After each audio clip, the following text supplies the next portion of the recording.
Hello and welcome to the Why Not podcast. I'm your host, Tony Golia. And today here I got a special guest. I have Sean. Sean, let's get a round of applause for you here.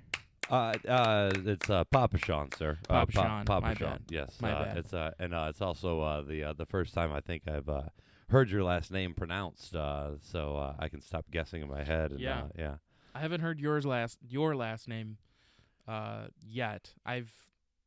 Is it Sugrue? Woo! He got it, ladies and gentlemen. Okay, he got perfect. It.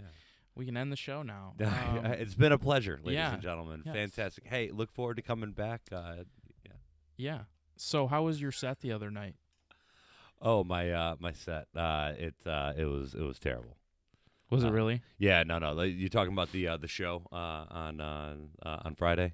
Yeah. It wasn't terrible. It was one of those real pro shows where the show must go on. But yeah, it ran into some oversights on my part the week after St. Paddy's Day at an Irish pub. You're not always going to have the most agreeable of scenarios to work with, and right. So we came out, we did our thing, we enjoyed it, and looking forward to April. Good. Yeah, I'm looking to hit the circuit again too. I've been lazy with it. I think the last time it was funny. I think the last time I hit the stage was before we even met at the Patch. That sounds right, because Yeah. when we met at the Patch, I was kind of inquiring about what kind of material you were bringing to the table, and what you had done, and you'd talked about you'd gone up recently, and then we're Right. planning on going up again. So Yeah, I have the bug again, yeah. but it's like, there is that element of scared again. You know what I mean? Like I have no problem saying what's on my mind. That's fair. But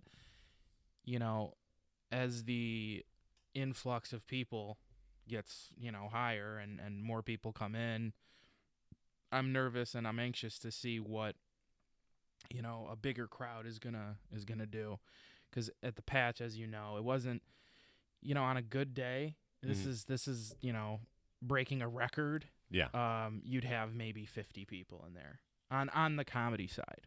Mm-hmm. You know what I'm saying? So a good crowd of 50, and that's a great start. Yeah. But I'm sure you have more experience than me in this, and probably just even at the Shillelagh, you probably have way more people there anyway. It's funny what your head kind of does to that the number of butts and seats, I guess, because I tell you what, the better the show, the more people I remember being there. Absolutely. So, and the ones where I fall on my face, it's only two people there anyways. Yeah. So but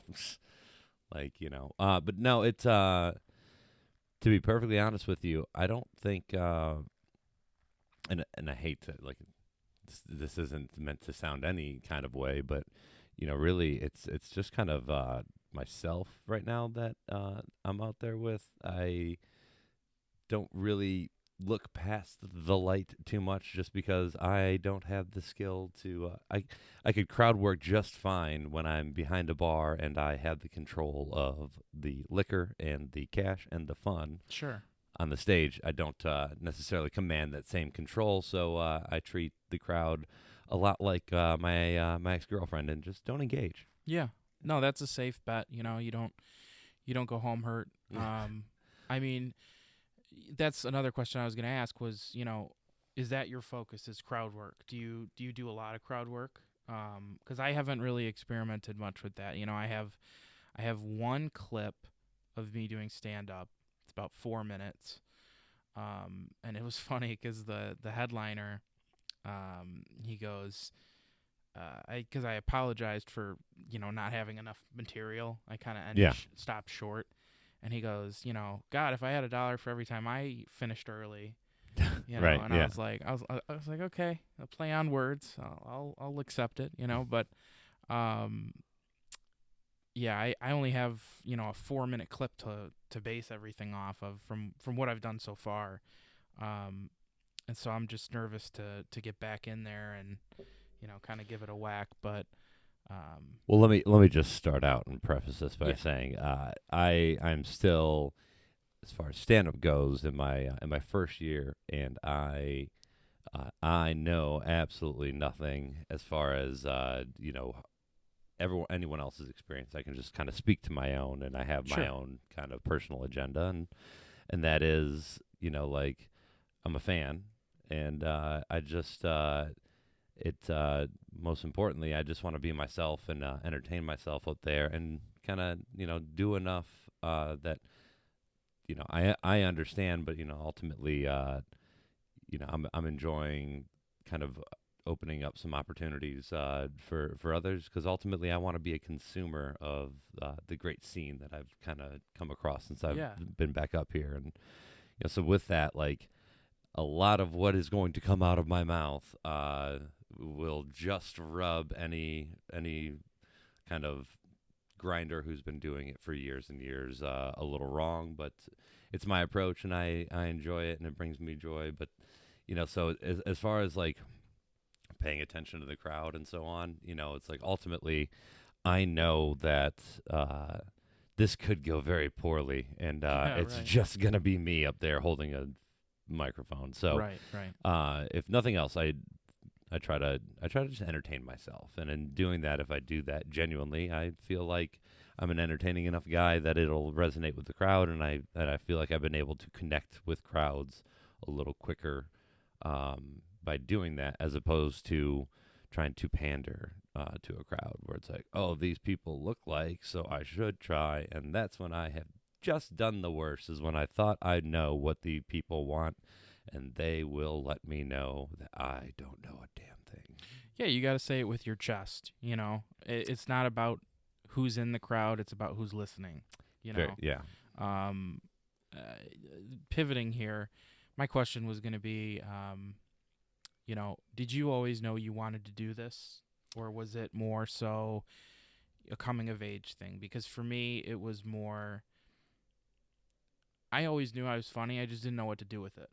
Like, were you the class clown? Were you, were you always getting in trouble like I was? Were you popular? Were you not popular? I mean, where was your kind of root cause?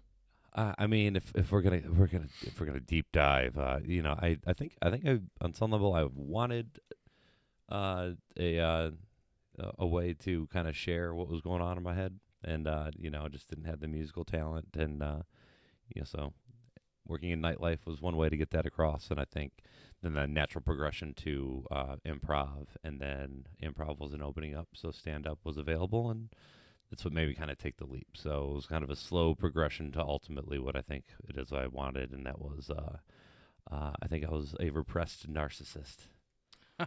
Yeah. Yeah, no, I totally get it. Yeah. I'm healthy now, Ma. Okay. Yeah, exactly. It's funny because I always grew up watching. I mean, I'm a bit younger than you. How old are you again? Are you 30? Let me take a whack. 34. 38. No, 37. 38. I turned 30. I turned 38 at the end of April. I don't know. I feel like I'm in a Sagittarius moon or something like that, and I'm already there. Speaking of which, you can tell it's a young man's game with these fucking bar stools you got us sitting on. Well, Jesus Christ, Dave Portnoy. It's from 1821. Yeah, God bless America. I know. I need to invest in some new chairs. 1821. A lot of products they sold back then were cover for women's sex toys. One tooth and gum tonic. I mean, they had. There's a post on this bad boy that is frisky right there. Right, that's all right. If we could find someone that would sponsor a new set of fucking chairs, that would be ideal. You should look into Lover's Lane. Which Get the some bras? No, Lover's Lane. They sell like the sex toys and such. Like get some swings. I don't need something stuck up here. Get some swings. I need some back support in these things. Some lumbar. Yeah, you want me to have a swinging chair right here? Yeah, bro. Just hang some potted plants when it's not time. It's multi-purpose. I'm just saying, gals, you younger gals out there that are friends with old Gulia Tony over here. You meet a guy with hanging potted plants in his bedroom. Whew, just make sure you have an exit strategy. That's all I'm saying. Yeah, there may not be an exit. Once you come in, you don't come out. I don't know. That's a good point. Yeah. That's a very good. All right, back to wholesome comedy Yeah, topics. back to on that note. Woo, yeah. What was I Yeah. saying? So I think naturally I needed to be in front of people, and as I get in front of more people, my powers grow. There you go. I don't know. I can see how being a good public speaker and people being agreeable with you can really get off the rails pretty quickly. Yeah, no, I feel that. I getting acclimated to public speaking is it's more challenging than you think. I think everybody says to me, there's no way I could go up on stage and do that. There's no way. There's no way that I can't even do a class presentation for a grade, or, because most kids my age are finishing college or they're, in a trade school or something like that. Like me right now, I don't really know what direction I'm headed, just kind of figuring it out. I just turned 22 in October, and, the stand-up thing is a way for me to kind of branch out. I mean, I'd love to do this full time someday, but is that gonna happen? Who knows? Who fucking knows? So what's tough for me is I'm a 37-year-old human being. I don't know if I can even call myself a man these days. Am I allowed to? It's fine by me. I mean, you're in my home, so all right. Whatever you prefer.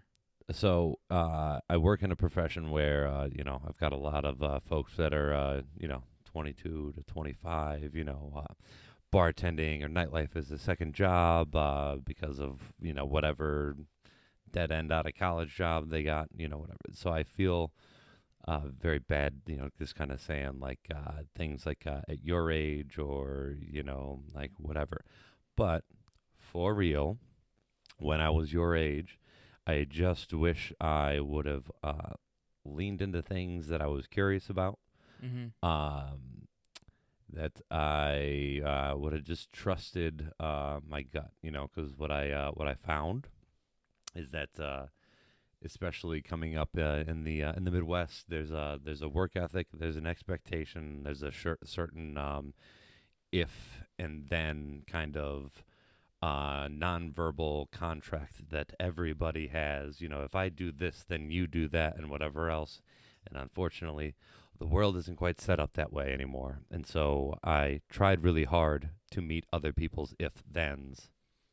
The reality is you gotta pursue what makes sense for you every day. And if it means trying to find a laugh, to do a few podcasts, and then find that old cliche of whatever doesn't feel like work is probably some good work to get into. Yeah. It just took me 15 years to trust that. And instead, even when I was in it, I fought against it to try to get to something that ultimately wouldn't have made me happy anyways, So Yeah, I feel that. I mean, I really do, because, at this age, there is a certain, like you said, there's a certain work ethic that is required or is expected of you. And, and we've touched on this before, because, I have depression and whatnot, and I think we've both had our struggles there, which we don't have to get into, but, it's tricky sometimes just getting through a day. that is true. And, it's so funny how a profession where you're a people pleaser is, you can barely get out of bed one day, but then you're up on stage and you're making people laugh. Like, I think that's the most interesting thing in the world to me, because, I think someone like, God, I hate this guy so much, but, Pete Davidson, right?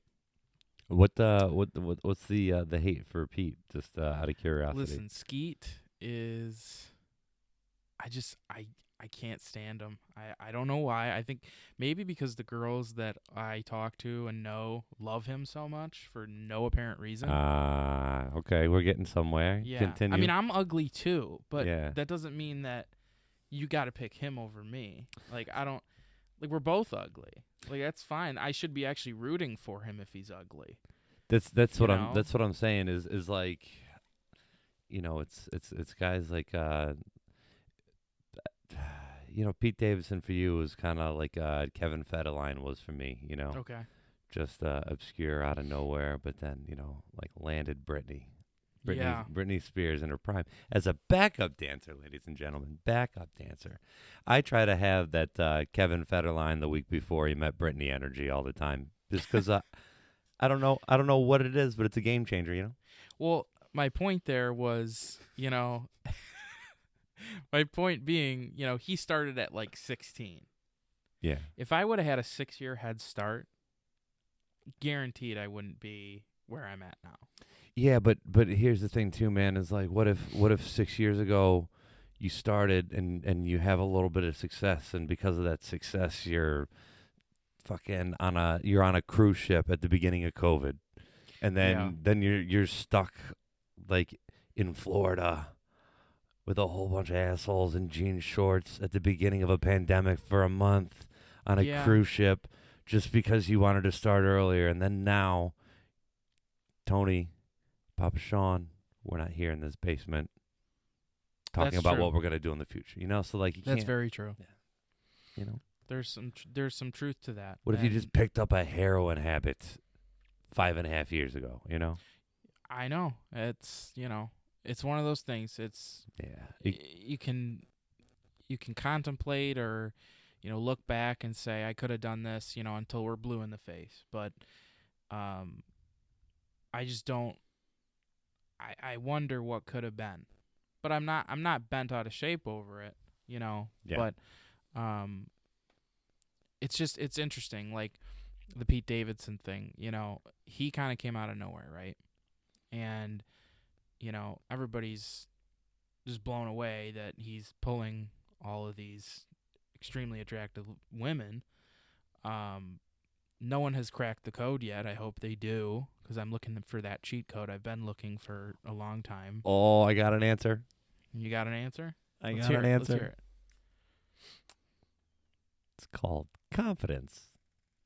I know it's Yeah. terrible, isn't it, ladies and gentlemen? It is terrible. It's fucking terrible. But like, no, seriously, man. It's the same with so many things in life. Is you just you start stacking some wins. Yeah. Right. And just like anything in life, it gets easier with practice, and you get better at it with confidence, and then you just kind of roll into it. So it's like,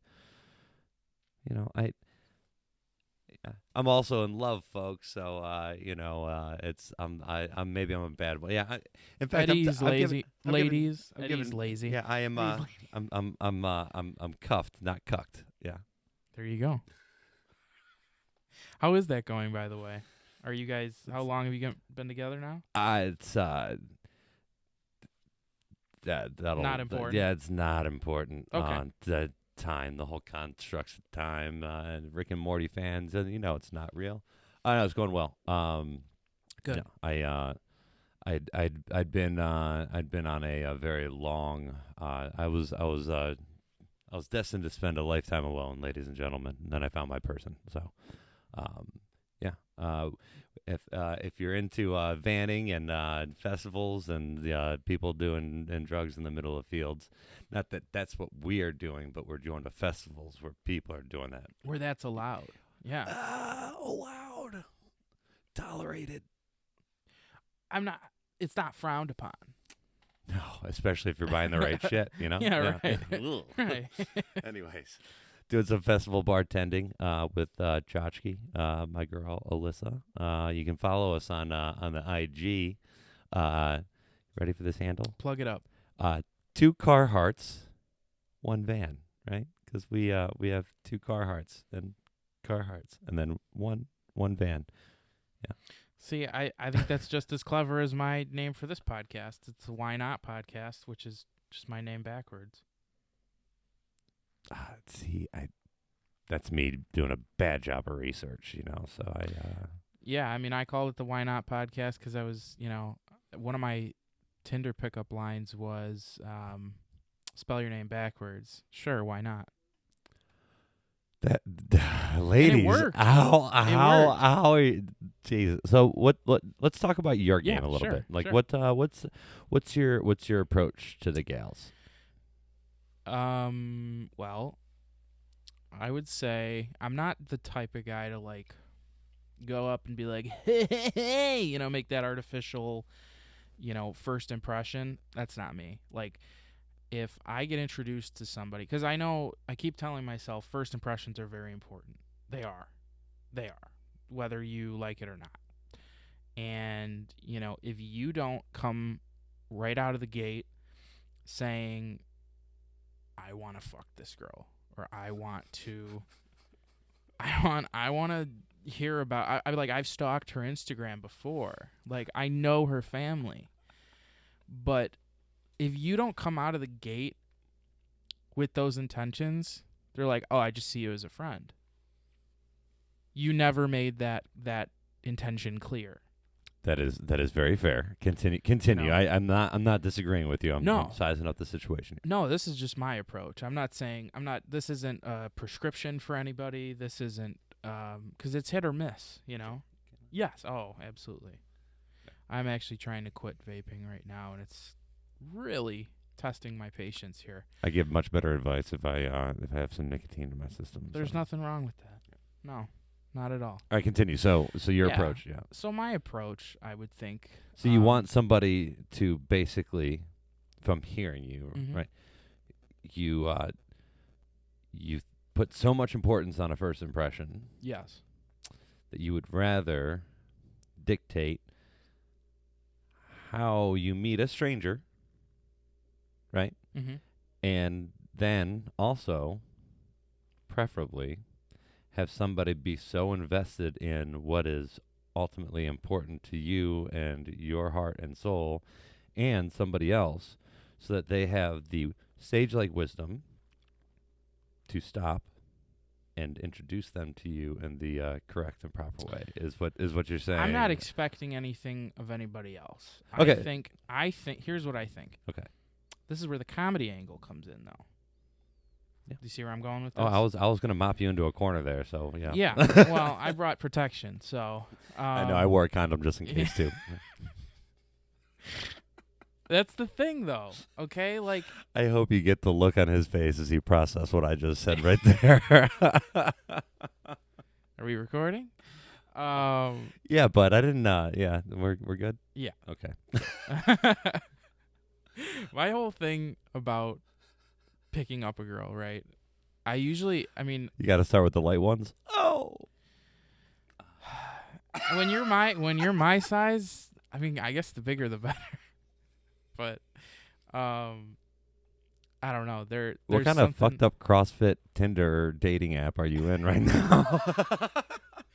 It hasn't been invented yet. It's a You just put the ladies in a truck tire and flip them around, and if they're alive at the end, and then can consent.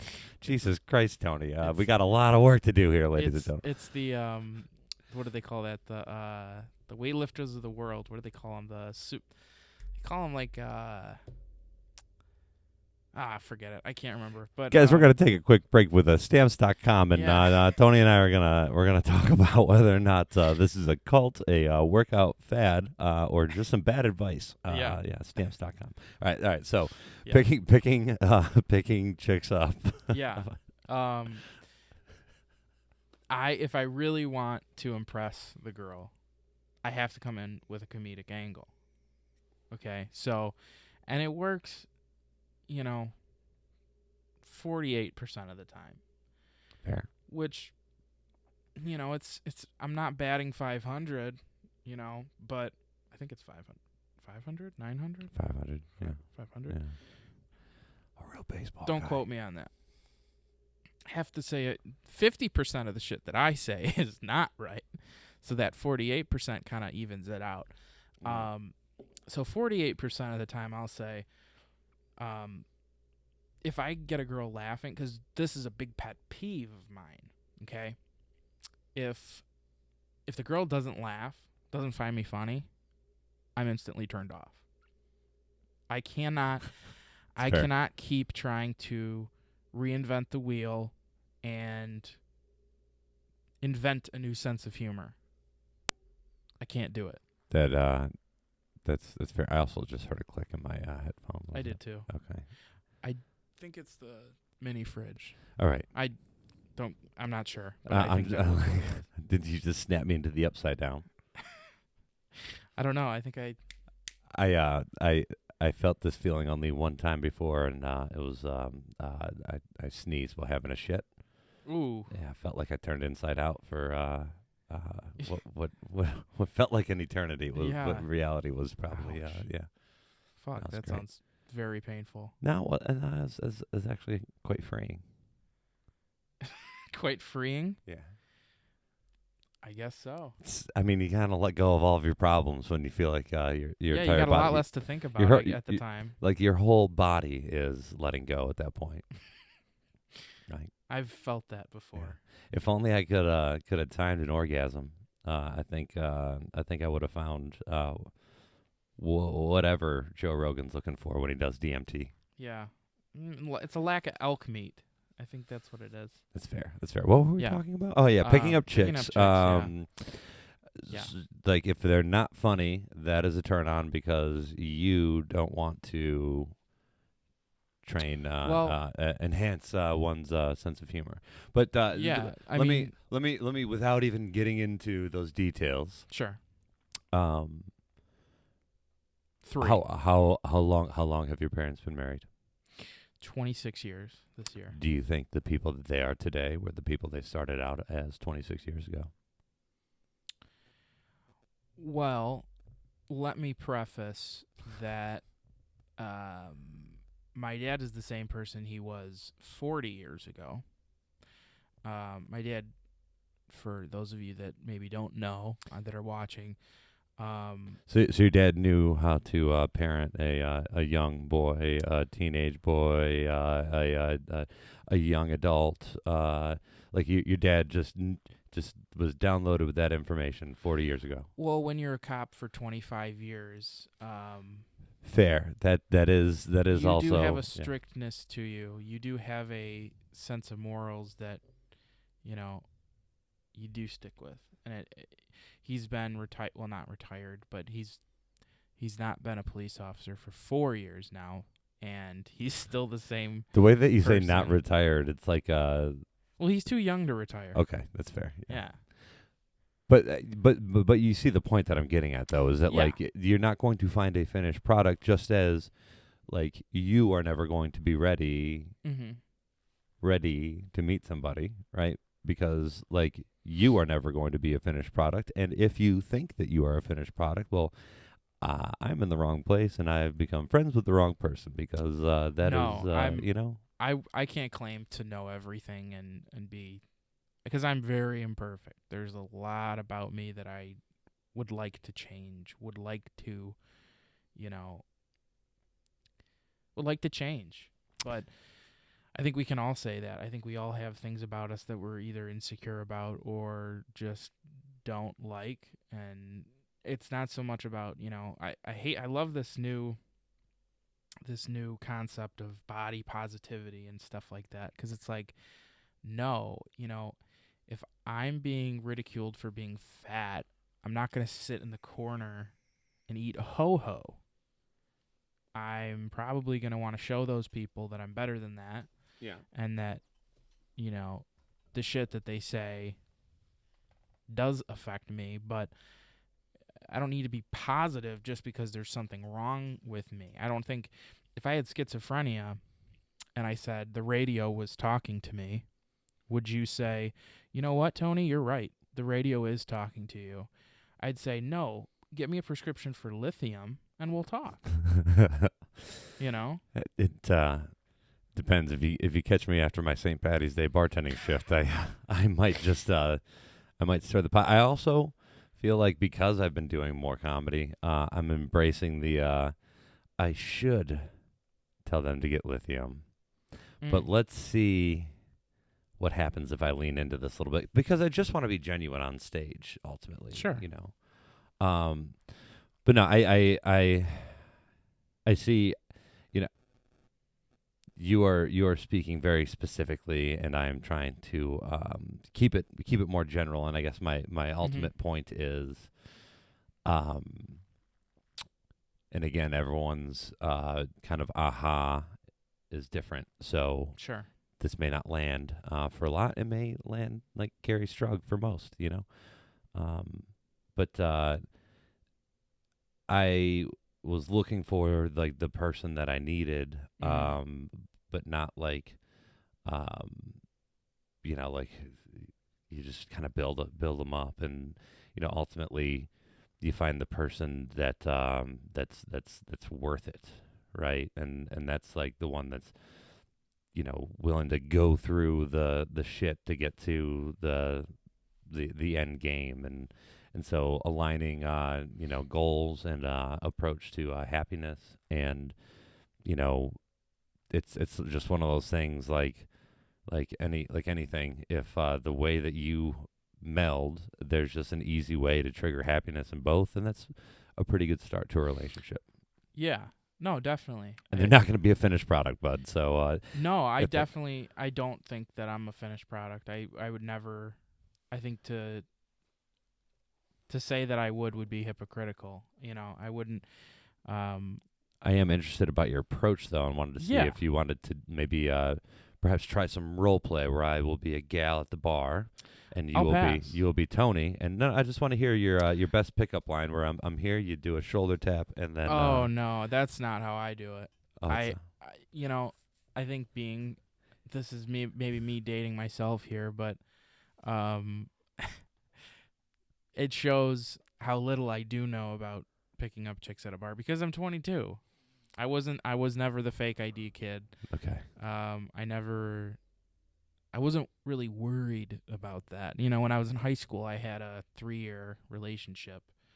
And then when I got out of high school, it was kind of a breath of fresh air, so to speak. There were some girls along the way, but nothing serious, and it just kind of came my way, because this is actually, to answer your initial question, I think that when I'm not looking, it comes and finds me. That is very true. That and sometimes the best things in life, you may right now, right? I've kind of felt the absence of a girl in my life. Like, I would love to have a girlfriend right now, but sometimes you have to just trust the process and let. Spoken like a true Lions fan. Oh, let's go! 2022 is our year. All right, back. Just because Stafford won does not mean anything. It does not say anything about the team itself. Let me just say that. But like, sell the team, Martha or Mary or whatever fucking Lincoln, whatever her name is. At this point, I gotta believe it's Betty Ford that owns us, because they're just pushing so many of us into their services. Betty Ford is the mental health place, right? Yeah. That was the joke, young man. That was the joke. Because I thought I misspoke at first, but I realized what's her name? It is Martha. Is it Martha? Martha Clay Ford or something like that. Yeah. Like good. Like MC Ford. What? Yeah. Betty. Fuck, bro. That was good. Yeah, man. It takes me a second, because I'm so neurotic and. I find my my punchlines, much like my orgasms, are better if I have to explain them. You have to explain your orgasms? Look, bro, we all have our kinks, okay? None taken. No problem. I'm coming. I came.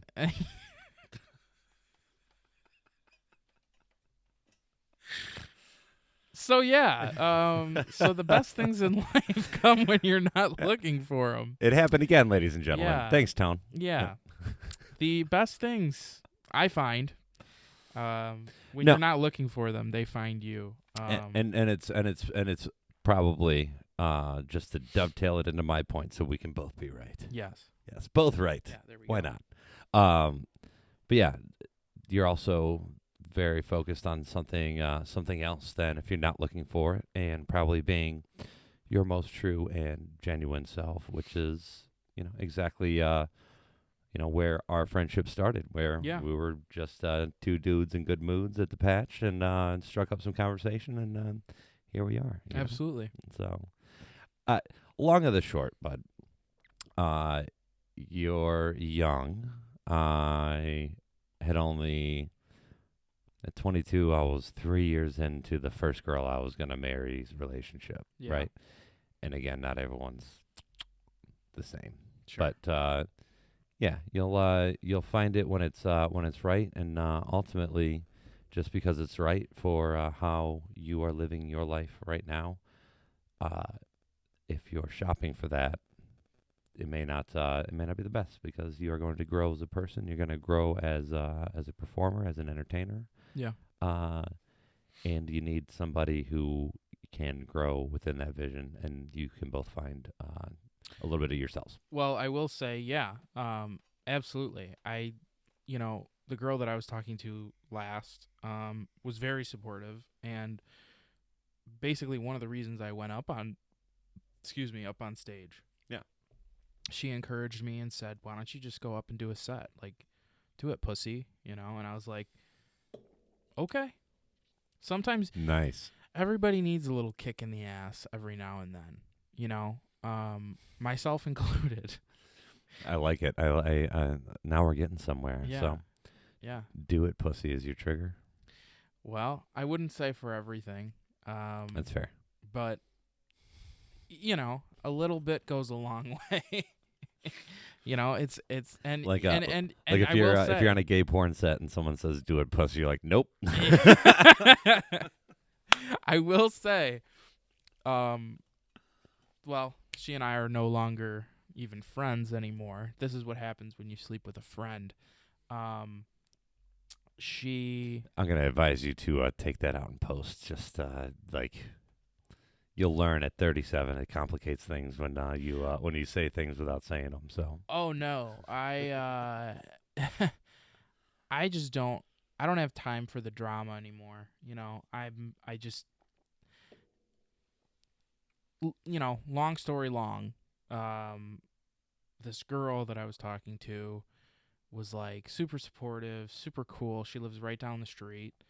I knew her for years, and then she just threw a curveball at me, and we hooked up one time, and then she found a boyfriend, and her boyfriend's like 35 and she's 21. So I was like, that's very interesting. I guess I will sit this one out, coach.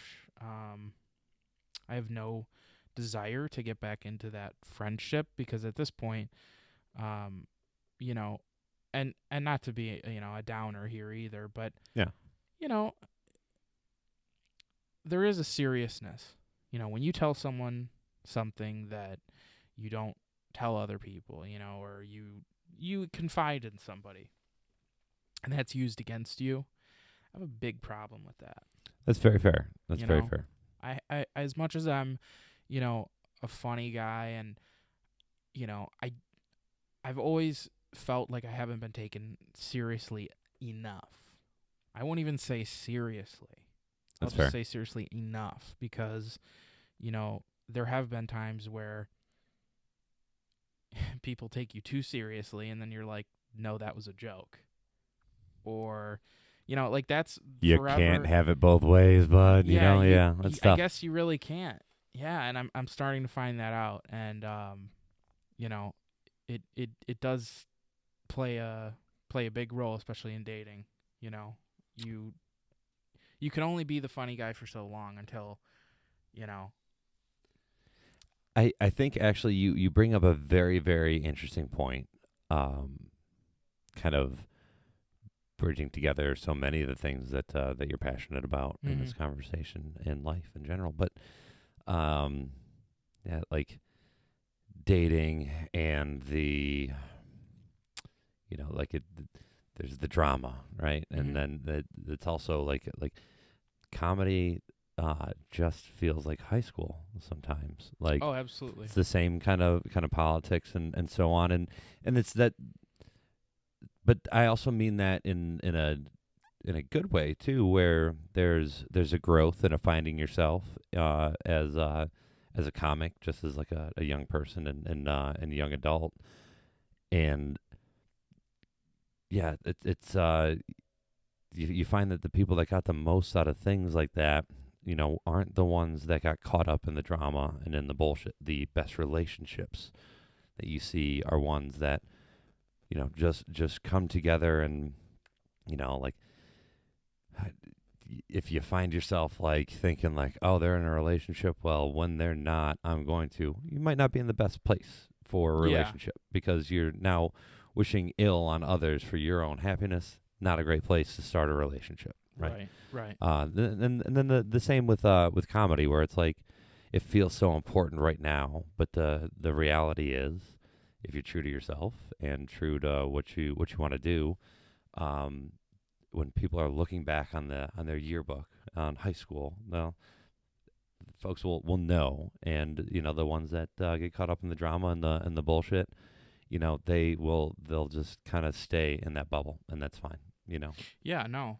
Um, that's a good analogy. Is comedy is stand up is a lot like high school. Yeah, Um, for the good and the bad. for the good and the bad. Yeah. I mean, you have negative memories of high school. You Things have that were good. fun and you never want to do again. Yeah.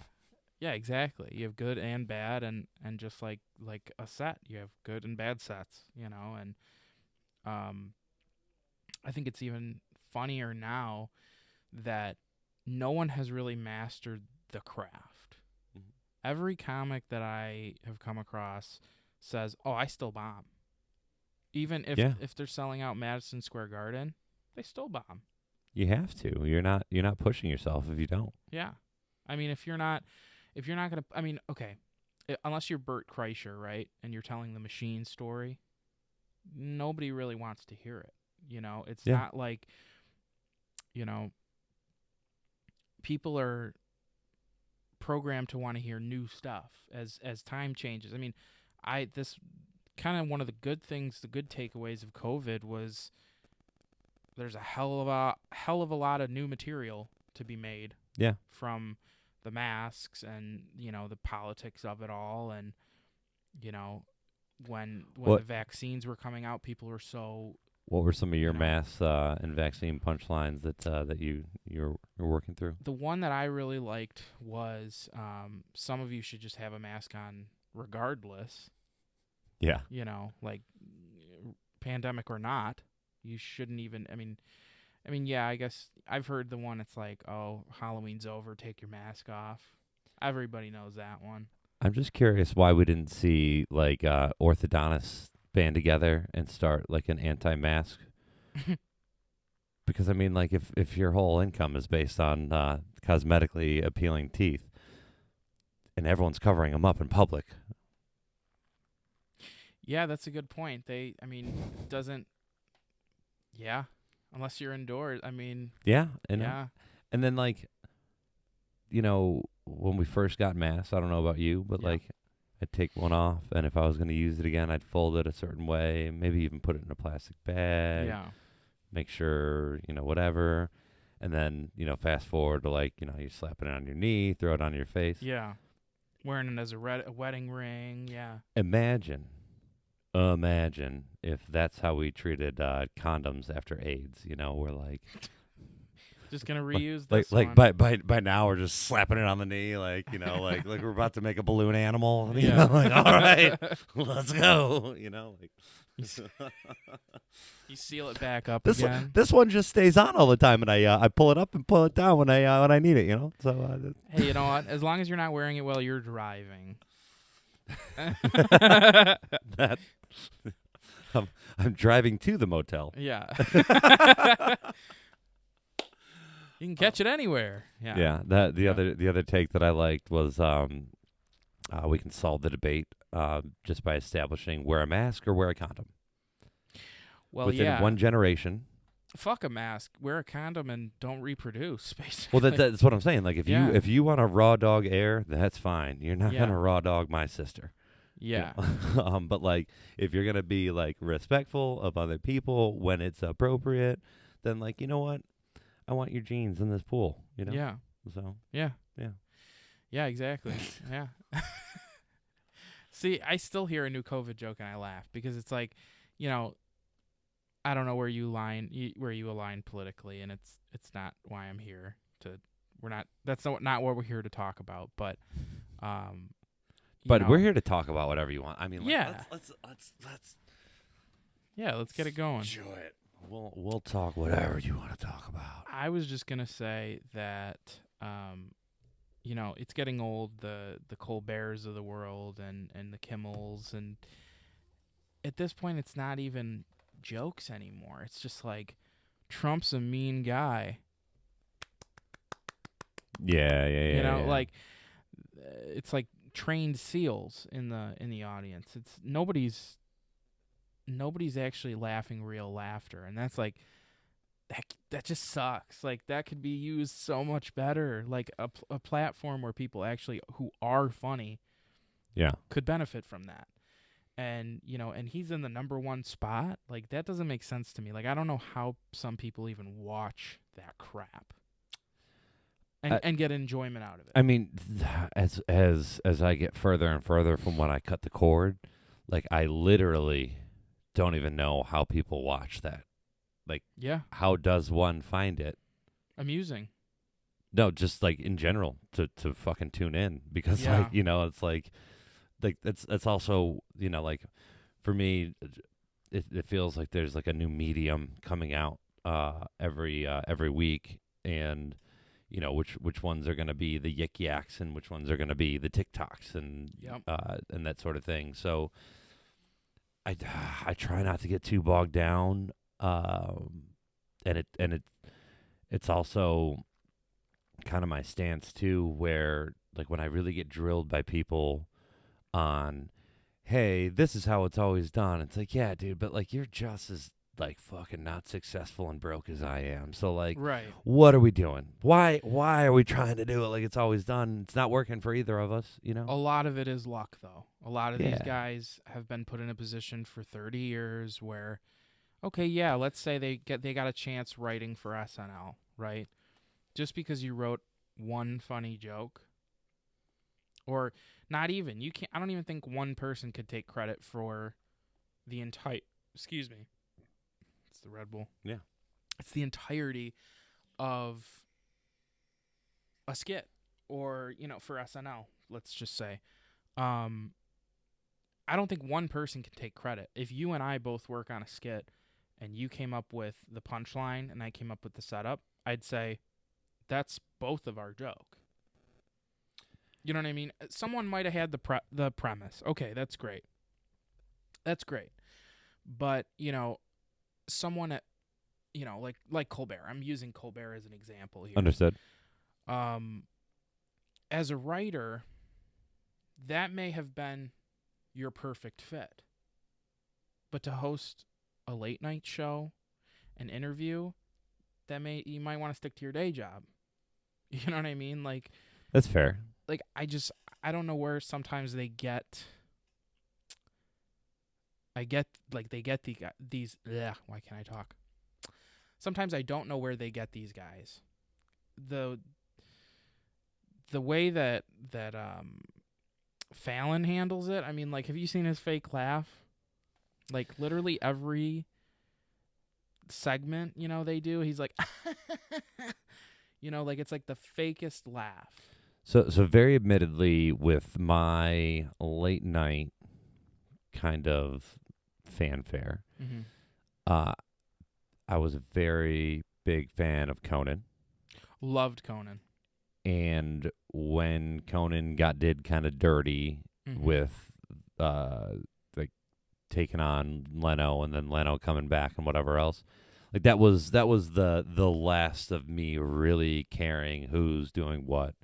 To where it's also where like YouTube really gained its presence. Yeah. Where anything relevant that was happening, I could find a clip on Facebook or whatever else. So like Yeah. I'm aware of everyone's platform or that they have one, but as Right. far as like their style and so on, like it's so not my cup of tea. Mm-hmm. And that like even if I play with some of the concepts that are there, I just try not to consume it, because if I do come out with something that's hacky but I sound just like somebody, then I get in my own head about it. But like if I'm just like and I sound like, Right. and I end up sounding like somebody, well, that's just a happy accident. Do you think that's here to stay though? Like, do you think that those platforms are going to be like, this is established? Like YouTube has become the what's the word? Kinko's. It's here to stay. I You know what I mean? I've Like got it's I've got a dark path to walk you down here, bud. But and we might have to take this out. We're not streaming, are we? yeah, we're streaming. Okay, never mind. We'll go down this path later. Okay. You know they have holograms like now, like they Yeah. like at what point are we gonna just forget and just do like a not like a podcast but like a holocast? Mm-hmm. Yeah, like where it's just like I think that projected might have in been your tried before. like Star Wars style. Yeah. I mean, Or- they did it with Tupac. Where then they would just because like they have that, like I've seen I've seen a TikTok, ladies and gentlemen. I'm on TikTok. OG Papa Sean. Yeah. But it's like a light frame, and then it's like a recessed concave wall, and it goes back like 18 inches. But then the way that they're projecting the light on the curve, Mm-hmm.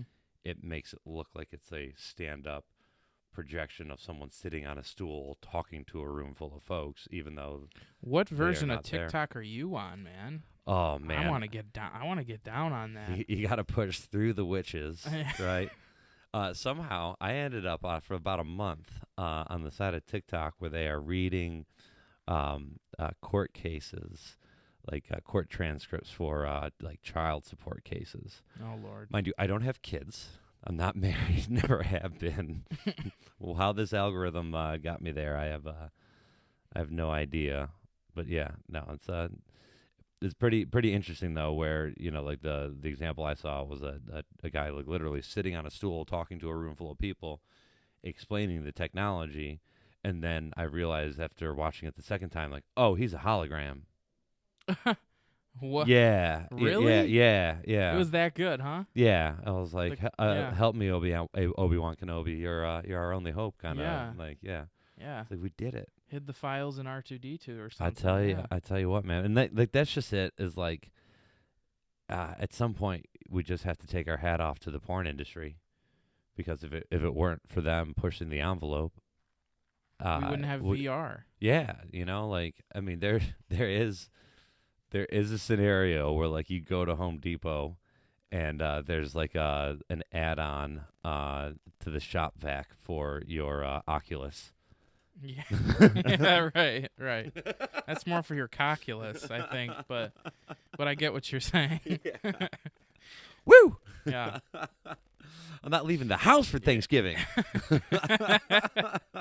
Sorry, Mom. Yeah. Oh, I love you, Bernadette. You're a saint. Oh my God. Yeah. Woo, man, we went there. Where were we even starting? Pete Davidson. Yes. Yeah. I'm a fan of Pete Davidson. Making our way around. Yeah, that's a callback. You are a fan of his? Or- I like I think you just need to take the all the out of it, Mhm. and if you just judge the subtlety and the goofiness and the just genuine nature in which he delivers, Yeah. I think, yeah, because like there's a lot of hate. You want to throw a lot of hate his way, but like Yeah. I just think Pete Davidson is who Pete Davidson is, and that's a goofy, should be a fuck up on his mom's couch, Right. isn't, and is just tickled and entertained by the fact that he somehow is where he is. And I really feel like he's trying very, very hard to be a good man in spite of all that, you know. No, So, that's like, respect. Yeah. I can totally understand that. But that's also a dude that like went through some shit for 20 some years, and no, you know. he has an interesting backstory, and you know, on a side note here, I do respect what he's doing for comedy. Yeah. You know, I think it would be wrong of me to hate on him just because, you know, whatever he was. That he was BDE. On, what's that? That BDE. Yeah, right. Yeah, I mean it's. Yeah, that's so the Twitter sphere. I feel like now, like everybody's just worried about his, you know, private life and shit. But it's, I got the ADE, appropriate. just steps up to the call of the moment, you know. Yeah. I'll drink to that. Yeah. Cool. I'll vape to that. Hey, Ma, how's it going? Yeah. She's not watching this. Come on. Yeah, I didn't set it up for her, so. Yeah. My folks, they just love technology that like was in the sci-fi books of their youth. So like anything voice control, like they love it. So yeah. my dad's name is Dennis. My mom calls him Den. Whenever she's using her voice control to call him in the car, she's always calling Denzel. Denzel. And me and my brother will just look at each other and go, who the fuck is Denzel? Yeah. Jesus Christ, Ma. Is there something you want to tell us? You know? Yeah. Are you fucking training day, Ma? Like, yeah, Jesus, right. you know? Denzel. Yeah. That's funny. I'd be okay if my mom ran away with Denzel Washington or Terrence Howard for that matter. I wouldn't blame her. Well, there's, you know, it's funny. There's a what was it? There was a funny skit on Family Guy, I believe. Shit, I just lost it. God damn it! Don't you hate when you do that? All right, so I did have a premise that didn't land, and it's only because there was 5 people at the show and 6 comics who don't like sports. So yeah, the premise: baseball season, downtown Shillelagh. So a guy walking around in a Lou Gehrig jersey. Oh yeah. Yeah. That dude is sick. That's good. Isn't it interesting that Lou Gehrig died of Lou Gehrig's disease? Well, like everyone Isn't talks. that just Everyone fucking talks about his crazy? retirement speech, right? Uh-huh. I don't understand why we don't call it his acceptance speech, Yeah. right? But like if we're going through the stages, like it would have been cool if they would have cut together like you know, like the anger stage where it's like, are you fucking serious? Right. I'm so much better at this game than all you pussies. And they haven't even named this disease. It's killing me, you know. I remembered what my promise was. That was the Family Guy cut away, yeah. Yeah. It was teach an Italian grandma how to use an iPad. Oh, and it was like, take your little TV and go, you know, and it was like, well, a lot of the same hand motions, you know. yeah, like, the gesturing, yeah. Like, the pinch to zoom. Yeah, it should be a lot. It's a familiar gesture. Yeah, that's what I'm saying. Like, yeah. You know what it is? Yeah. You should come up with an Italian mother iPad holder, which just holds the iPad upside down so that they can just gesture here and then bring the screen up and everything they've needed done. It's done. interesting that you say that though, because they actually designed for war vets that are coming home, you know, with their arms amputated and stuff. They have like nub vision. So like what they'll do is the iPad will have like a sensor on it and it'll pinpoint it. I'm already at some you know? poor illiterate fuck who got all of his limbs blown off, and someone leaves this damn iPad face down in his lap. A biddy walks in, and like the next thing you know, this dude just starts stringing them together like dead in the middle of little. Like what? Just starts ripping flows with that. Not a silver tongue, but a silver cock, ladies and gentlemen. So do you what kind of music do you listen to, Sean? I'm all over the place, man. I found being in nightlife for as long as I have been. It's best to be an energy vampire. That if there's a room full of people that dig it, just get on board with it, Mhm. and you'll usually find a bass line that moves you. But yeah, I'm I I'm just a fan of lyricists, regardless of the medium. Okay. Um, That's respect. I can do that. Yeah. but then I've been eating enough mushrooms lately that I understand how music can tell a story too. Yeah. And Without a music video, even. Yeah, no, and also like watching these kids noodle around these festivals. I went down to Okeechobee, Florida, bartended the Okeechobee Arts and Music Festival. It was great because these kids are just rolling their dicks off on mushrooms and acid, and then they've got to sign my iPad, which is like the only beacon of light in their field of vision. Yeah. So like I'm just like, all right, dude, you got it. All right, just touch this over here. I need Mhm. this. Yeah. It was a lot of fun. And you just we came up with the catchphrase, don't feel bad, feel the love, because that's exactly it. It's like everyone there just wants to help, wants to vibe. Their experience is enhanced by your experience being enhanced, and it's just, if that's a vibe that we could extrapolate across the world, it'd be great. But unfortunately, there's that anomaly of a-holes Yeah. that Right. just, when you extrapolate that and scale the size, the assholes take over. So, Sure. you know. Yeah. I mean, I've never bartended before, but I can imagine you come across some very, very interesting people. And I stay up to date with current music. I didn't realize I was a fan of Drake, for instance, for years. When I Yeah. was like, oh, Drake's trash, and people were like, oh, Papa, you love Drake, and I was like, what does he sing? And they told me. I was like, oh, I've been hearing those Yeah. bangers for years now. Yeah. Right. But yeah, so like, I play guitar. I built a ukulele and taught myself TikTok songs over quarantine. I would love to have someone show me how to DJ, just because like I got like a Smelly Cat from Friends drop that's stuck in my head that I would just like love to Smelly Cat. Smelly. What? Oh, damn. I can show you. I make music too. Oh, Believe it or not. ladies and So- gentlemen, we are gonna be making some.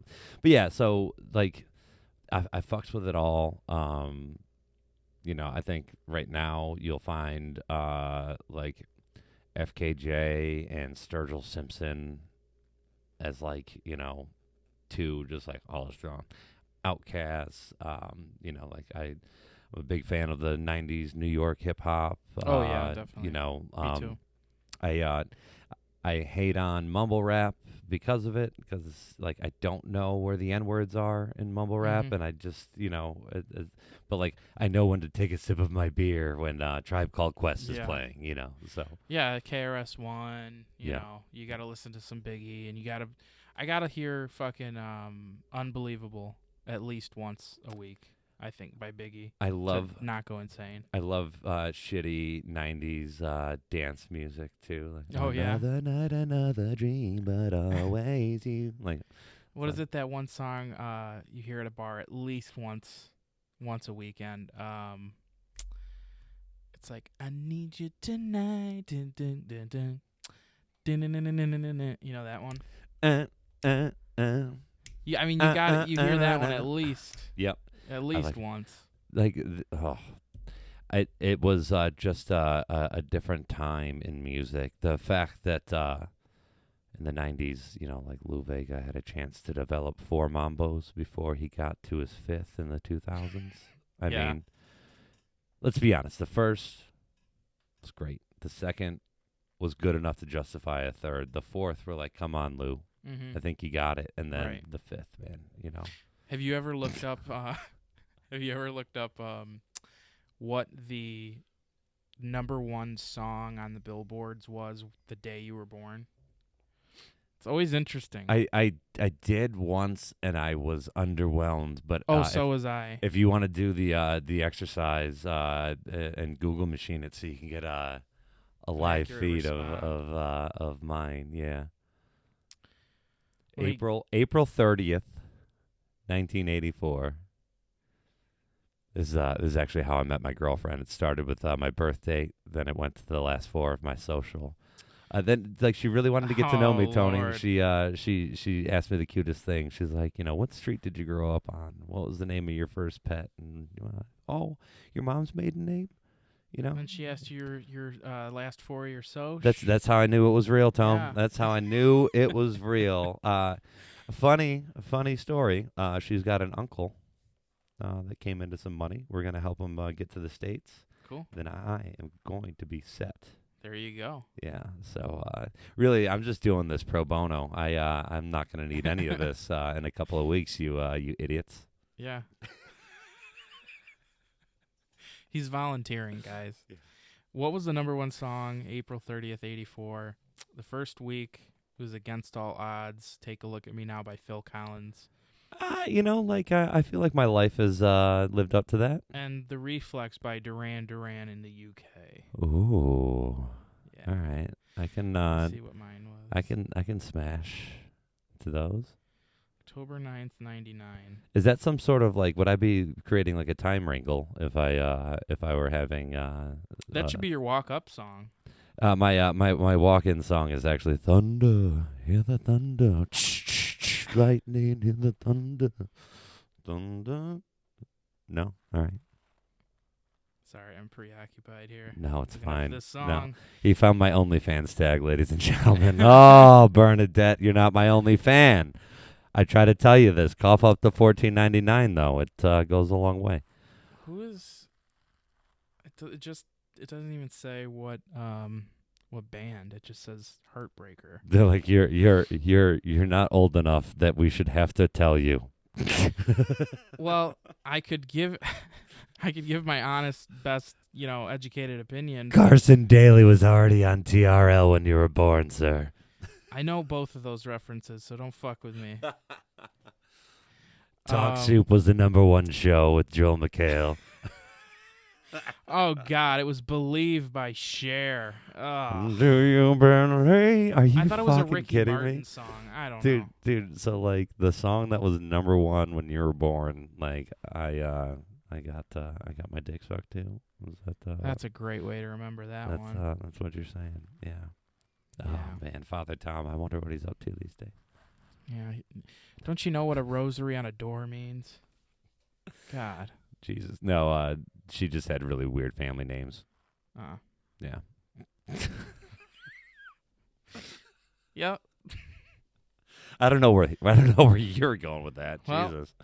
Well, you said father, so I just assumed priest. Yeah, I know. That's my humor has been compared to that of a pedophile.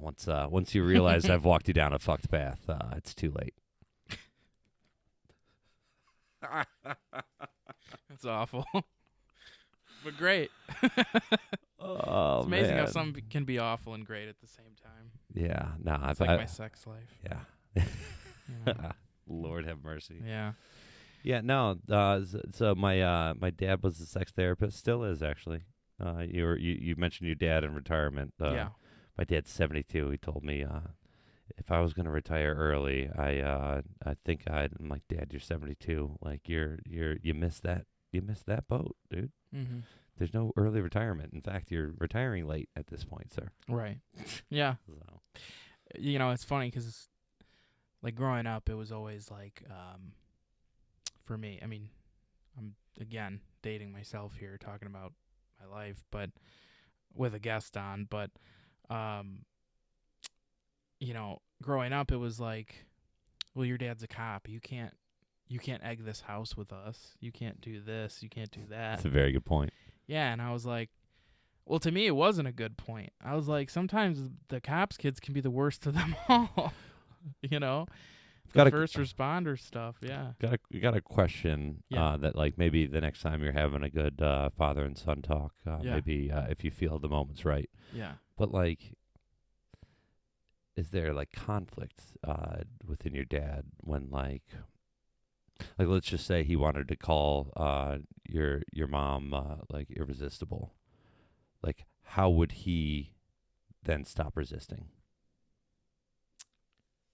What do you mean by that? I don't know. It just seems when things escalate, when cops need to stop resisting, Stop resisting. Are you saying? It's a bad cop joke, is what it is. No. I got the resisting part. I just didn't know if you meant on the job or off the job. Well, but that's just it, though. Is like, could he ever truly call your mom irresistible? Because not then, to my knowledge. Because then, like, he would then just, in fact, not be resisting. Stop resisting. I try to not think about my parents' sex life as much as I can. Oh man, I walked in on my folks at 17, but it's Did you? Old enough to know. Oh, Old enough to know I'm doing it wrong. Basically, again, dad, sex therapist, very successful at it. yeah.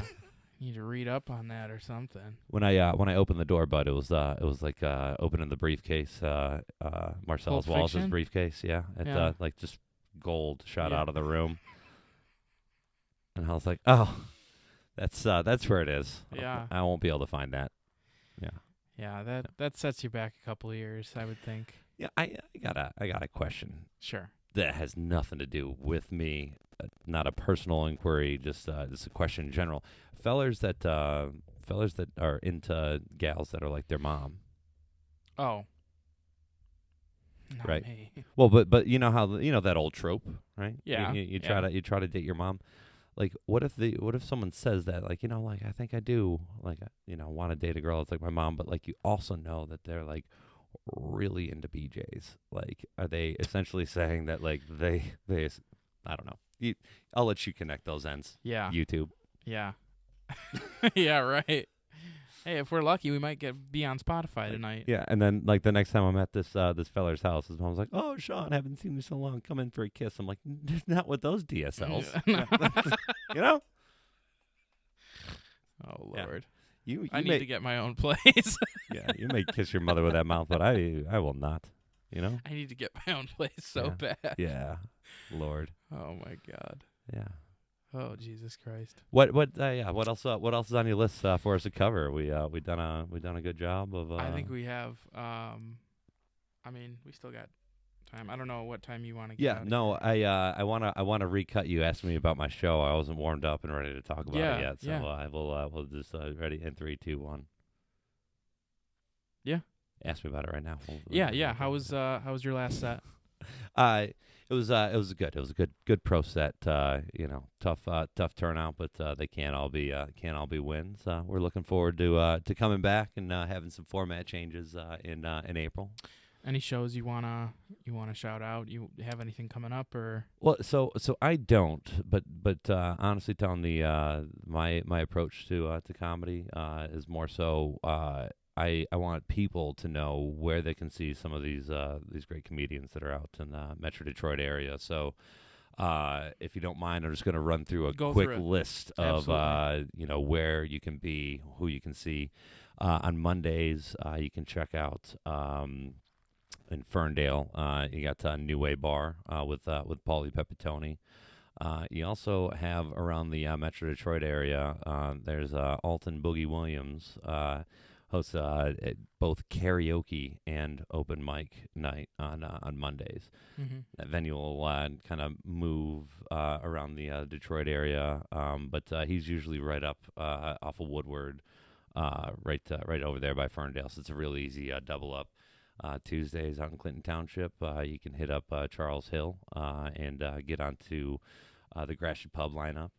You can get on ahead of time, get 7 minutes, or he'll have some show-go spots for 5 minutes. Trixie's in Hamtramck, Alex Rolick. New Place Lounge in Dearborn on Wednesdays. Joe's Hamburgers and Wind Out on Thursdays. Jeremy Hansen, great host. And then Brett Selfrano as well at Parts and Labor. And then Friday evenings, you have Stephanie and the Downriver Diva. You can find her at the Fireplace Inn Lodge. They threw every single name on that place. But, guys, that's where you can go see people weekly. I am at one or many or none, depending on how many bartending shifts or whether or not I'm in town. But, from there, you can find out about some of these ticketed and paid shows and support these comedians as they find the funny and also kind of find the voice of the Metro Detroit area. So yeah, thank you for letting me go on that rant. That was important to me. Of course. Yeah, no, I appreciate it. It's good for me to know as well. I got to hit up some places and get this thing going. So yeah. Some special voices. Just out of curiosity, like who have you seen locally? Pepitone. Pepitone, yeah. Yep. There was one guy. I for the life of me, I can't remember his name. I've seen him probably 3-4 times now. He's like a bigger dude, not like fat like me, but like tall, like probably 6'2", 6'3", kind of built. He always wears like jeans and a red shirt, like a Nike sports shirt and like some tennis shoes. Okay. Does a lot of crowd work. Okay. I thought his name was John something. He's got kind of like not spiky hair, but like gelled a little bit. He looks kind of maybe Polish or. Is he the trucker? No, I've seen him. Not Jason Fuller. Not Jason Fuller. I've seen him. He always wears the Lions jersey. Yeah, right? yeah. You just said big, funny white dude. Jason Fuller definitely popped to me. I'm trying to think who. He's funny too. Yeah. Spiky hair. He kind of runs in and out. He doesn't really stick around. He does his set and like leaves. I got you. But it was really funny because the one night, because I'll tell you a little story here, a little tidbit. It was one of the nights I think that I went up. All right. And I was with that girl that I was talking to. Yeah. And he was doing crowd work, and he goes, "Oh, what's your name?"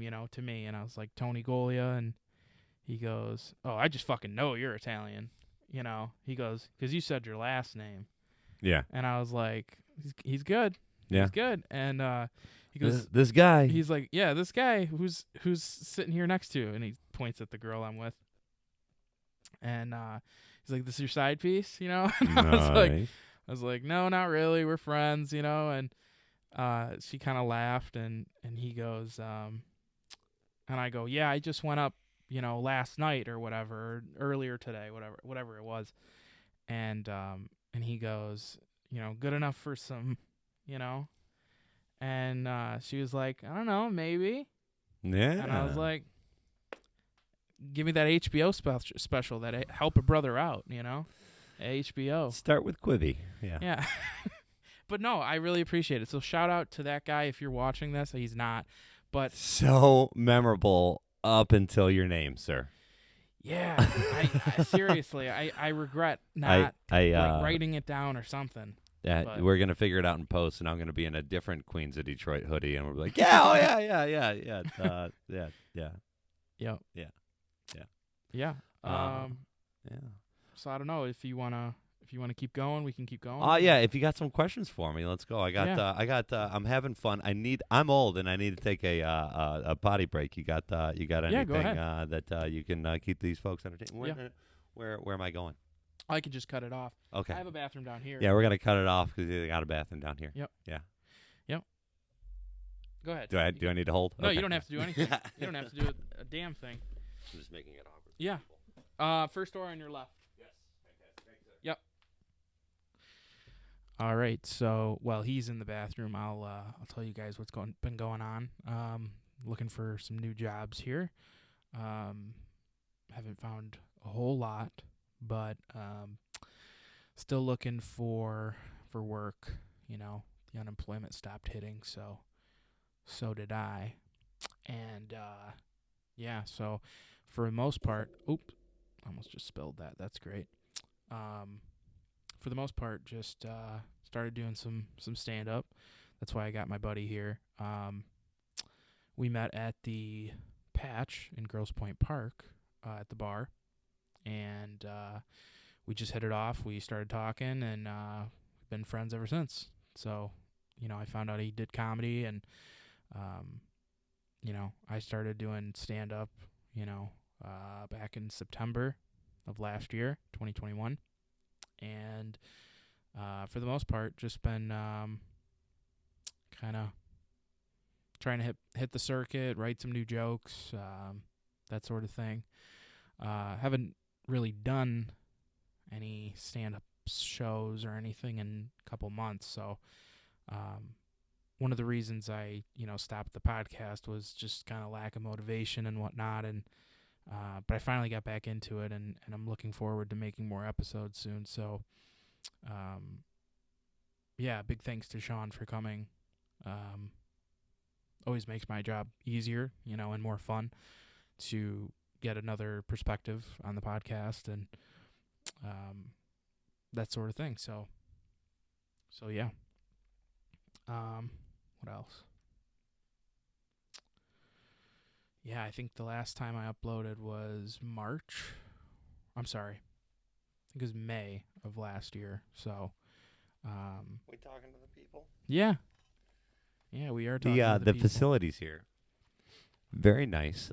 Very you. very mid-century modern. I swear that bathroom.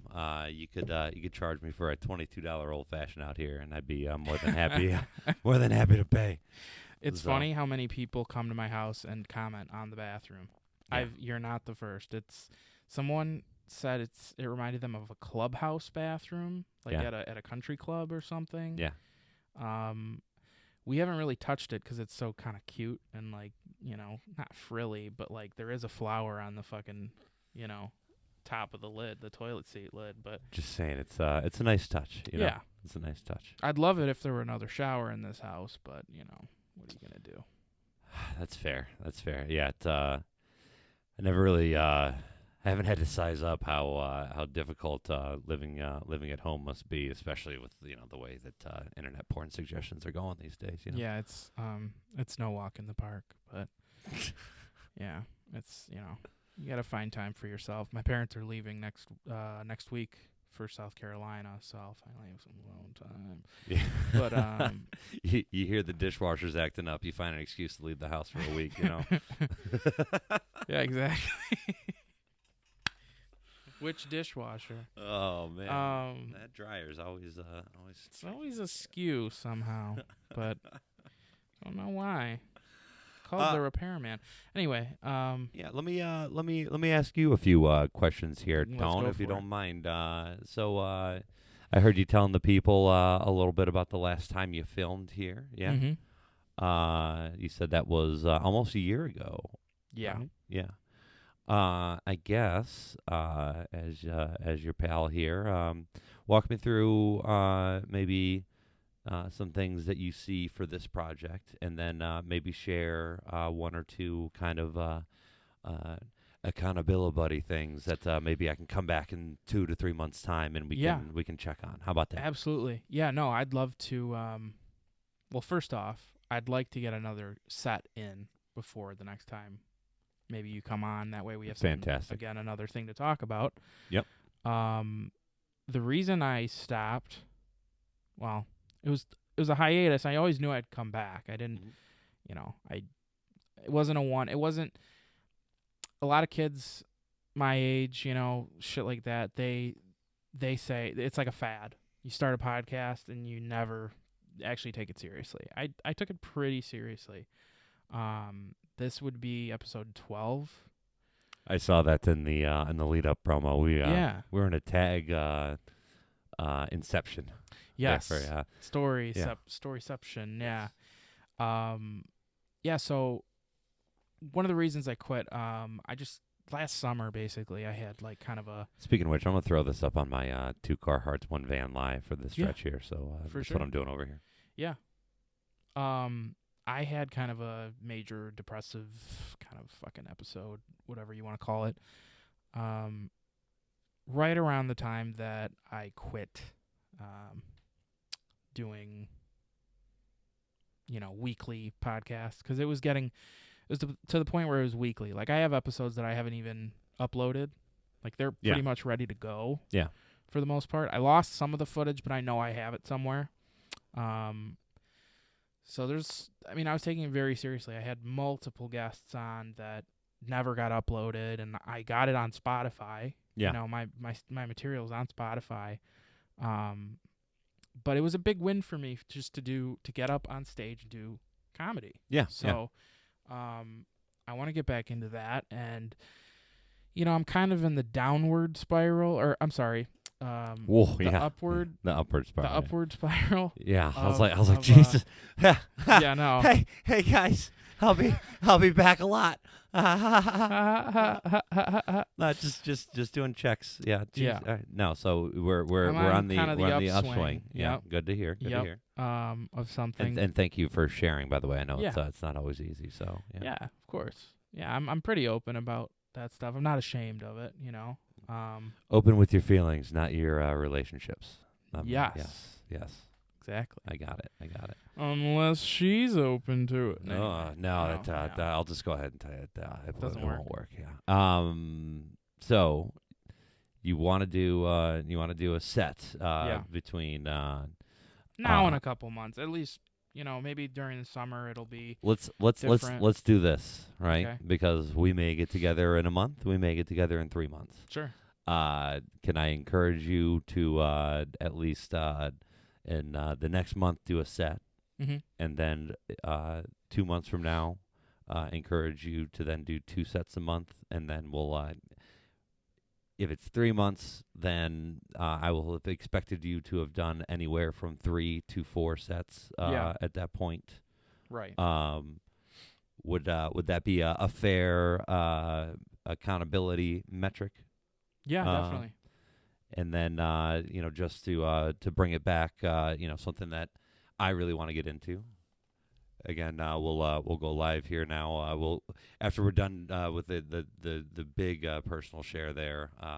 It's like, hey, I'm gonna go live. And you're like, okay, well, let me get real personal. Yeah, well, right. Fuck. Well, let me look like an a-hole. Right. No, but something that is really important to me moving forward. Let's see if we can get you framed in there. Yeah. Yep.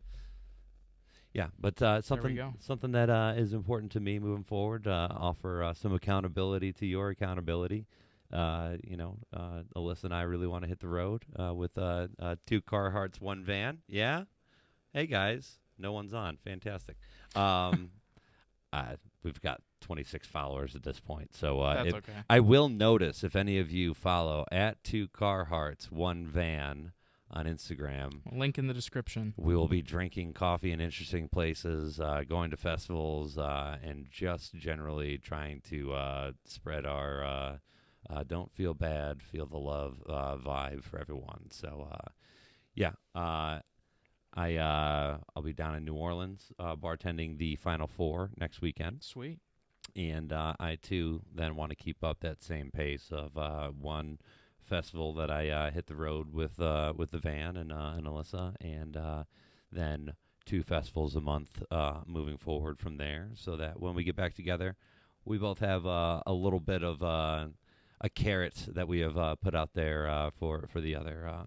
As far as the project here, what's the meta kind of format vision, and what are you passionate about creating? For me right now, I've been doing a lot of work with music. Okay. I'm really into the Detroit rap scene. Yep. I know you say you don't like the mumble rap, but a lot of it is more humorous. Okay. I don't think it's so much mumbling. It's more so kind of like the disses are funny, and the not mom and pop locations, but things that you would only know as a Detroiter, as a Metro Detroiter. 29, 2 for 50. Yeah, when you shout out Coney Island 3 times in a song, that's dedication. Yeah. You don't just do that. When you're talking shit about Mickey Shore, Yeah, I mean your radio. It's the Jumana girl. Yeah. No, I fucks with it. Yeah. So like I moved back to Detroit and found out that my nickname Big Sean no longer available.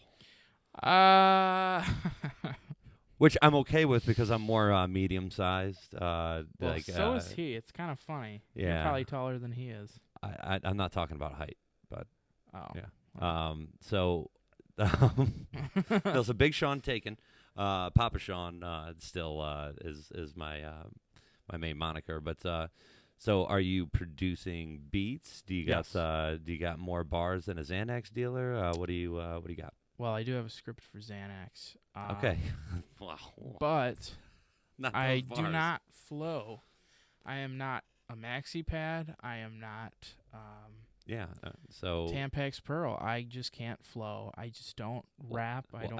I think that the point of those products is that so you don't flow. So like you might be a maxi pad or a Tampax Pearl. You're my Tampax Pearl. Yeah. Yeah. You heard it here first, ladies There and you go. gentlemen. Yeah. All right. So are you working with any artists currently? Yeah. So there's one of my favorite artists, and I don't know if you'll know him. His name's Sada Baby. Okay. He grew up. So I actually grew up on the east side of Detroit until I was 14. East side. East side. I'm northwest Farmington Hills. What? Were you? You were Farmington? Hills. Oh shit. What? Oh shit. The mean streets of 11 and Middlebelt, boy. You did not Wrangler wave in my square mile block If you ain't gotten without me knowing about it. Listen, if you haven't ever been chased by a pit bull down the street at 5 years old, then I don't want to hear that you're from the hood. You did not speed through my neighborhood and ignore that deaf child in area sign. You know what I'm saying, son? Homie. What's fucked up, though, is we really did have a deaf child in area sign on the opposite side of my neighborhood for a deaf child. I'm half deaf and lived on the side of the neighborhood that didn't have that deaf child in the area sign. So when I'm, like, fucking around in the street and people are pulling down, they're like, well, this dude can definitely hear. But I couldn't, you know? So, Yeah. like, it was dangerous, I'd argue. Sure. Yeah.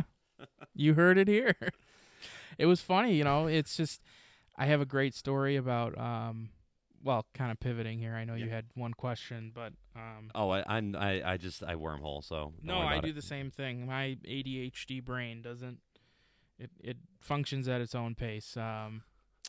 So one of the times I remember there was a couple there's numerous stories of, you know, like my dad being in the neighborhood, right? It's interesting when your dad works as a police officer in the same neighborhood that you grew up in. My brother bought a fake ID off of a cop's kid in high school, so I'm very familiar with that. Yeah, it was always interesting because, you know, you heard it here first, kind of thing. Like our house was the headquarters because it was so funny when, you know, I remember I was at school. This is going way back. This is probably 2012. Probably 10 years ago. There you go. I was still in grade school. Jesus Christ. I remember my dad was working afternoons, and my mom was getting ready to take a shower, and she made, you know, a cup of coffee, whatever, and she's doing the mom thing with her sweater tied around her waist, you know. When your generation says the mom thing, I'm just like, well, okay. Clasping a cup of coffee. Okay. Yeah. And she looks out the window and she notices a pickup truck with, you know, numerous tools and you know, it's just like a dirty truck, you know. And it was interesting because the house next door to us was foreclosed. Yeah. And it had been bought by the bank and it was boarded up. And so my mom was like, that's kind of fishy. You know, what's the pickup truck doing out front? Nobody lives there. Yeah. And then she saw a guy walking into the house, but it was boarded up. Yeah. So she was like, that's kind of a red flag. Yeah. Calls my dad, and my dad comes over to the house, and, you know, little did we know that it was a robber stripping the copper pipe from the basement. Oh, the plot thickens. Yeah. So my dad goes to the backyard. He's looking for the guy. He goes down to the basement, and the guy's kind of spooked, obviously. Yeah. When a cop, you know, you're breaking into a house and a cop just shows up. It's kind of what they call unexpected. Yeah. And so my dad said, you know, what are you doing here? The guy's like, what are you doing here?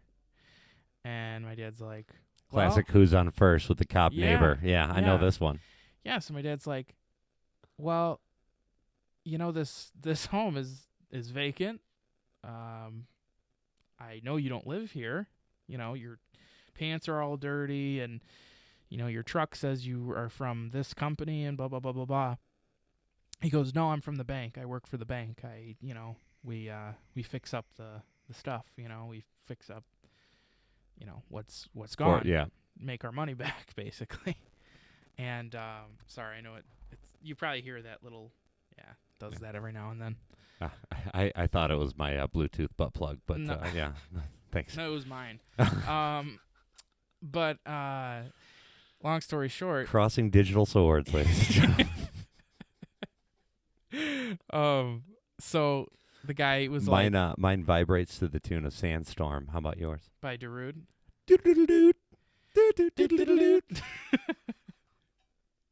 So yeah, you didn't think I would get that reference, did you? You were probably created to that song, so I hope you did. Stop it's it. That was not that. It was. It was. Stop. No, it was popular in Venezuela or some shit at the time. Who knows? All I know is it was on fucking YouTube. Just don't Google when that song was popular because, it'll probably be, I thought it was like early 2000s, early mid 2000s. No, man. I feel like it cut its teeth in the late 90s, but didn't become part of the zeitgeist until it started hitting all of the. Now that's what I call music.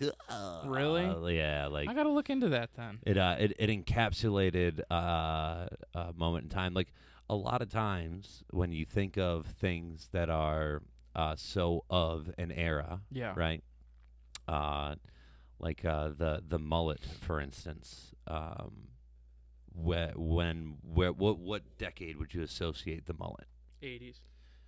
It isn't documented as a mullet and photographed until the early 90s. So it was a thing in the 80s. Mm-hmm. It is associated with the 80s because it is something that we talked about in the early 90s. So it's like one of those ahas where it's like this is so. It's 80s. like the Mandela effect almost. Yes, whether it's the Sam Bernstein or Sam Berenstein lawyer. Right. Yeah. Mm-hmm. I got you. My Sam Berenstein has a blind son, but to others he has a deaf son. You're talking about the law firm, right? Yeah. Yeah. The Berenstein effect or the Mandela effect. He's blind. Oh, it's the Bernstein Bears. The Bernstein Bears. Okay, yeah. I was gonna say. I was like, I get that reference too. Justice is blind, so is my son. Yeah. That just shows how fucked up we all are. I feel like everybody in Michigan that sees those commercials still makes fun of them. Yeah, no. It's like, I would be here. Oh, too. wow. There's a take where he wasn't facing the camera, right? And like, God. You didn't even have to tell them cut. They weren't filming. At any rate, he's going to start a class action lawsuit for. Yeah, we might need to cut that out. Actually, were you injured by a milk crate in the summer of 2021? Because if you were, man. I wasn't that stupid. I didn't do Tide Pods. I didn't do milk crates. I didn't do the Dougie. I burned myself with cigarettes 6 times in a night when I was in high school. So I was not a smart child either. It's just yeah. In my day, when we went viral, you had HIV.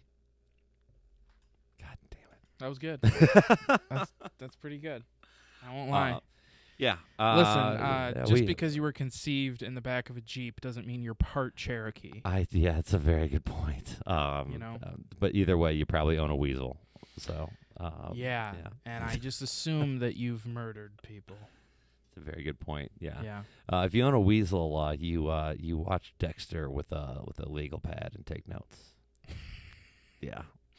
No captions either, just to add insult to injury.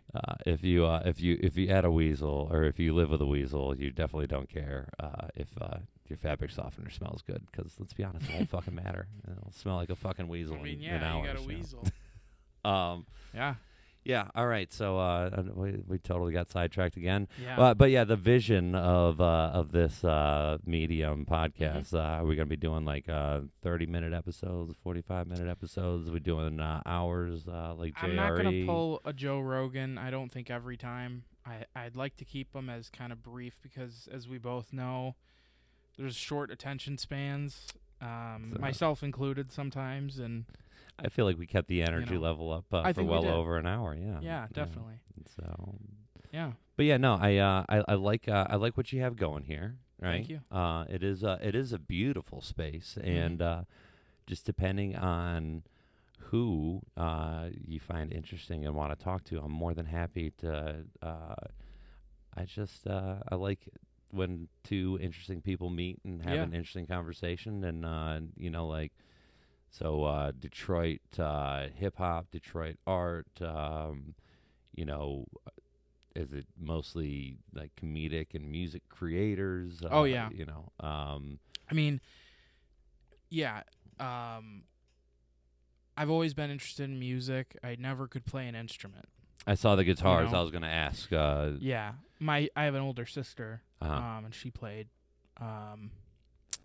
But no, I never really got into, playing an instrument. I just, again, and it's funny, I don't even know if you know this, but I have Tourette's syndrome.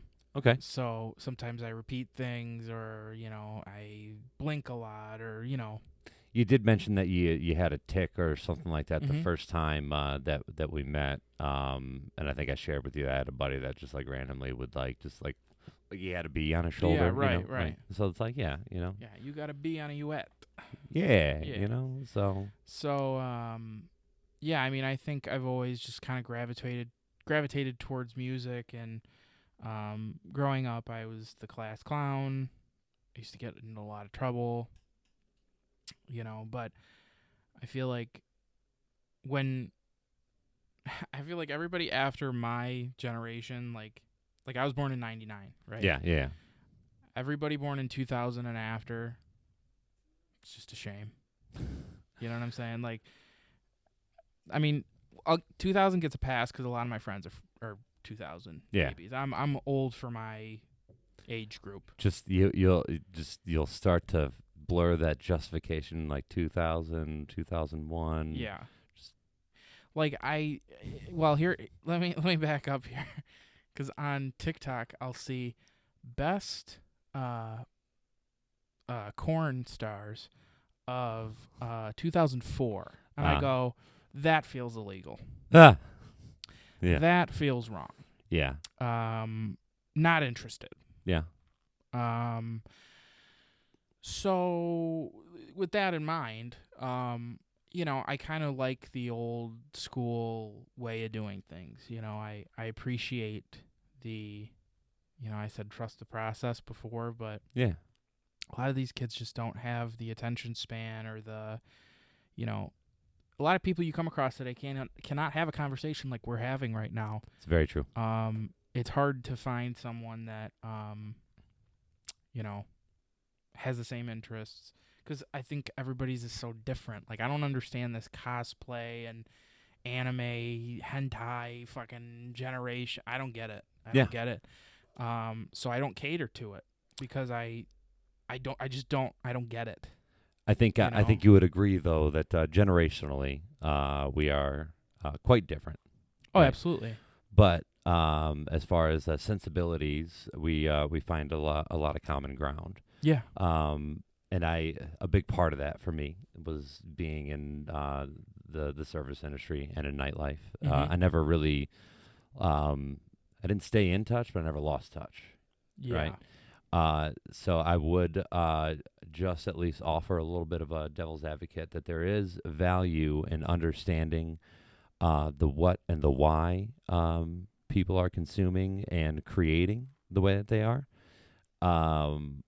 Because then you can find a way to fold them into your sensibilities and in your sphere. I think that's, for the amount of whatever is in the zeitgeist about, Joe Rogan and JRE, I think the one thing that he does not get the credit for that he deserves is the fact that like he can make his content so approachable across so many where even if you disagree with him vehemently on everything that you believe he stands for, you can still consume a very large chunk of his content, in fact a whole entire show, because he presents it in such a way that it's not like, yes, he's got his folks dialed in, sure, but it's accessible to people without context. And I think that's something that I appreciate where you stand right now, because you are 22, and the generation that you're talking about that you don't understand, they haven't figured out how those ideas play a part in the commerce that you live in. Right?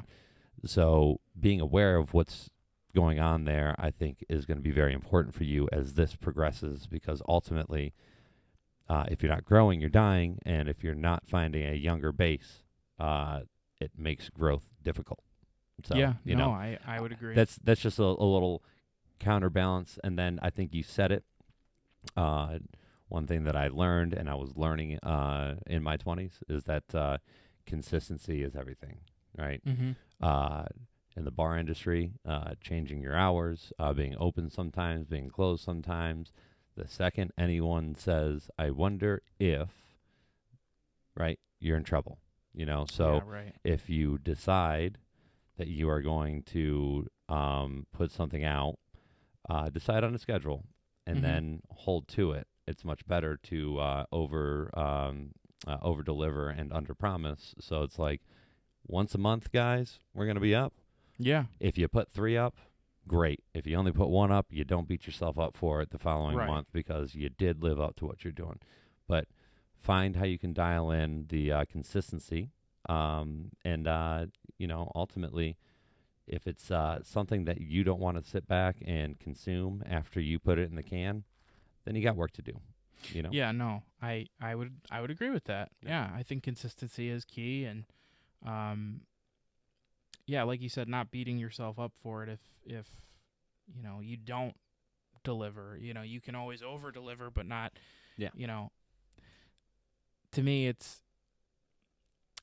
I'm always I'm a people pleaser. Yeah. I think I underestimate sometimes how many people are watching, when in reality you don't really know. Yeah. I've had people come up to me at the patch and whatnot, and they're like, "Oh, I've seen your podcast." That's got to be a fun feeling to have. Oh, it's great. Yeah. It's great. People are like, "I listen to it on the way to work." Like, stop, but keep going. But stop. No, but right. Keep going. Oh, no, you're too kind. What was the best part? Please tell me what you thought of the COVID dating episode. Am I your special boy? Right. Exactly. You want to hear all these great things, and it's just, I would love to be at a point where I could do this full time. I don't know if that's possible anymore. Yeah. We'll see. Yeah. You won't know until you try. Understood. So, yeah. Well, I think we're at a good spot here where we both have some short-term goals. And I like you, am still trying to figure out what this next chapter really has in store, and how that comes together. But I feel good about it, and I feel like you should feel good about where you're at too, because it's a beautiful space. You got a great setup down here, and I've enjoyed my experience, and I will encourage any and all to come by and just try to solve some of the world's problems, and probably create a few more in the process. Yeah, right? Absolutely. One last shout out before I get off the live, guys. 2 Carhartts, 1 van coming to you in New Orleans next weekend. Final 4, me and Chachki. Thank you so much to Tony Golia. Golia, yeah. Golia. Yeah, I got it. You got it. Look forward to seeing you guys out there on the road. How do I turn this off? I'm old. Well, I think that concludes today's episode. Thank you guys for watching the Why Not podcast. I'm your host, Tony Golia. I'd like to thank my guest, Sean, Papa Sean. Papa Sean. If I'm wearing a collar, it's proper Sean. Yes. Yes. Anything else you want to plug before we go? Or I think you might have covered it. I feel like when we stare into the camera like this, we're in some like weird intergalactic television news scenario here. Yeah. Just what would be the headline of your post-apocalyptic world? I don't really know. I think I'd have to get back to you on that one. Post-apocalyptic? Yeah, like let's just say things go poorly in Eastern Europe, and we're broadcasting from your basement to avoid the the draft, the fallout. Yeah. Ukraine strong. # Ukraine strong. That's what I'd put. And tonight at 10, President Robert Kelly will tell us what's going on with the Ukraine and their refugees.